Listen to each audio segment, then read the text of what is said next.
کچھ خبریں شوبز کی رنگ رنگ دنیا سے۔ پاکستانی ڈرامہ انڈسٹری کی اداکارہ اور ماڈل آمنہ الیاس نے کہا ہے کہ آج کل اداکاروں کو ان کی خوبصورتی کے بجائے ٹیلنٹ کو دیکھتے ہوئے کردار دیے جا رہے ہیں، جو اچھی بات ہے۔ اپنے ایک بیان میں اداکارہ آمنہ الیاس نے ساتھی اداکارہ میرا جی سے تعلقات کے حوالے سے انکشاف کیا ہے کہ میرا جی کے ساتھ میرا بہت اچھا تعلق ہے، لیکن اچھی دوستی کے ساتھ ساتھ ماضی میں ان کے ساتھ بہت زیادہ لڑائیاں بھی ہوئی ہیں۔ انہوں نے کہا ہے کہ ماضی میں میرا جی سے شوٹنگ سیٹ پر میری بہت لڑائیاں ہوئی ہیں، کبھی سکرپٹ اور کبھی کپڑوں پر بحث ہو جاتی تھی، لیکن آخر میں ہماری صلح ہو جایا کرتی تھی۔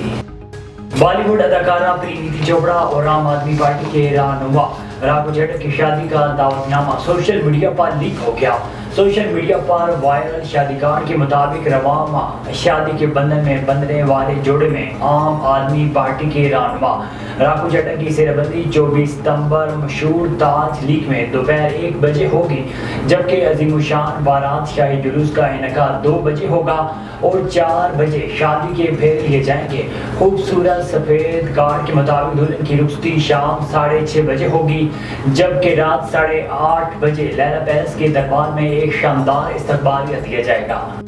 میزبان اور اداکارہ سنم جنگ نے شادی کے بعد اپنی زندگی میں آنے والی تبدیلی کے بارے میں اہم انکشاف کر دیا۔ انہوں نے حال ہی میں نجی ٹی وی کے شو میں شرکت کی، جہاں انہوں نے نجی زندگی سے جڑے کئی ایک سوالات کے دلچسپ انداز میں جوابات دیے۔ ان سے دوران شو میزبان کی جانب سے سوال کیا گیا کہ شادی کے بعد آپ کی زندگی میں کیا تبدیلی آئی، جس پر انہوں نے کہا ہے کہ میری زندگی میں شادی کے بعد کوئی تبدیلی نہیں آئی۔ مجھے ایسا محسوس بھی نہیں ہوتا کہ میری شادی ہو گئی ہے، کیونکہ میں شادی کے بعد بھی اپنے والدین کے گھر پر ہی رہتی ہوں۔ انہوں نے کہا ہے کہ ہاں، ایک چیز جس کا مجھے شادی کے بعد احساس ہوا کہ اس بندھن میں بندھنے سے پہلے تو یوں لگتا تھا کہ میرے گھر پر سب کام جادوئی طریقے سے ہو جاتے تھے، لیکن کچھ بھی خود نہیں کرنا پڑتا تھا، لیکن اب اگر گھر کا اے سی بھی خراب ہو جائے تو اسے ٹھیک کروانے کے لیے خود کال کر کے کسی کو بلانا پڑتا ہے۔